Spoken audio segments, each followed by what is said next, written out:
Hey yo, good day mga idol. Kamusta kayo dyan? Share ko lang yung yung naiisip ko lang mula dun nasa Pilipinas ako. Tapos nung nanirahan ako dito sa New Zealand, nung nagtrabaho ko as OFW butchers dito sa New Zealand. Sa pamumuhay ko dito, maraming na-experience na talagang walang-wala talaga sa Pilipinas. Pero masasabi kong nakakamiss talaga sa Pilipinas. Grabe. Sobrang nami-miss ko yun mga idol, yung tumira sa Pilipinas. Maraming bagay akong gustong gawin sa Pilipinas, tsaka yung culture natin sa Pilipinas.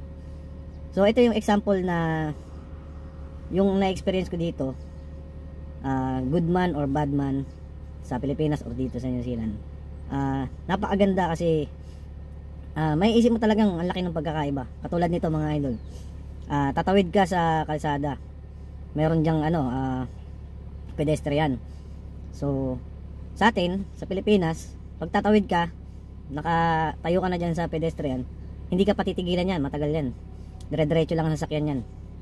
Dito sa New Zealand, once na nag-attempt ka tumayo ka dyan, tatawid ka, talagang nag-i-stop talaga yung mga sasakyan dito. Tapos babatiin ka pa, kakawayan ka pa, gaganyan ka pa. So, ayun nga yung yung ang laking pagkakaiba, di ba? Pero syempre sa Pilipinas, nakakamiss yung mga wag nga lang yan kasi yung mga aksidente ka sa Pilipinas, yung tatawid ka na lang, bigla kang ma-aksidente pa, nasa tawiran ka na. And tsaka yung pagtawag ng sir tsaka boss, like pupunta ka sa mall, good morning sir, good morning ma'am, di ba? Yan sa mga mall, sa mga restaurant. Dito kasi hindi ka tatawagin boss tsaka sir or ma'am, wala, hindi ka tatawagin dito.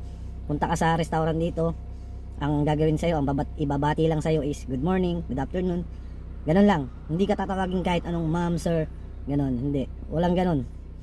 Kaya parang ayun, laki ng pagkakaiba, di ba? Sa Pilipinas matatawag kang sir, ma'am, boss. Diyan sa bibili ka lang sa restaurant or sa shopping malls, tatawagin ka agad ma'am, sir, ganyan, di ba? At ito pa yung unique sa Pilipinas, mga idol. Kasi pagka nagpunta ka ng palengke or Tiangge, ayan, yung mga diyan, doon ka matatawag na pogi at ganda, di ba? Ganda, anong hanap mo? Pogi, anong hanap mo, di ba? Ayun yung nakakamiss sa Pilipinas. So, talagang maraming pagkakaiba talaga. Pero dito sa New Zealand, nakikita ko na equal talaga yung mga trato. Na kahit Asian kami, tapos yung mga locals dito, feeling namin na parte kami ng nila, ng culture nila. Kasi binabahagi nila yung culture nila sa amin, na parang taga rito na rin kami sa New Zealand. Na parang lokal na rin kami dito sa New Zealand. Kasi yung mga pagbati, kahit di mo kilala dyan sa labas, babatiin ka. And tsaka dito, once na naglakad ka dyan sa mall, sa loob, na nakayapak, nakachinelas, wala silang masasabi, kahit anong comment, wala eh. Sa Pilipinas, subukan mo maglakad dyan sa mall nang nakayapak, na ano ba tawag dito, na nakahubad, na mga lalaki mahilig maghubad. Pag sa malls dito, may makikita ka naglalakad, nakahubad, may bibilin lang sa loob ng malls, o kaya sa mga groceries, okay lang, wala naman silang dyan, wala silang comment kahit ano. Sa atin, sa Pilipinas, malamang sa malamang, once na pumasok yan dyan sa mall, na nakayapak or nakahubad, hindi ka papasukin talaga. Bago ka pala pumasok sa mall, yung gwardiya, haharahin ka na yan, hindi ka papasukin yan. So yun yung mga experience na experience ko dito sa sa New Zealand. So yun.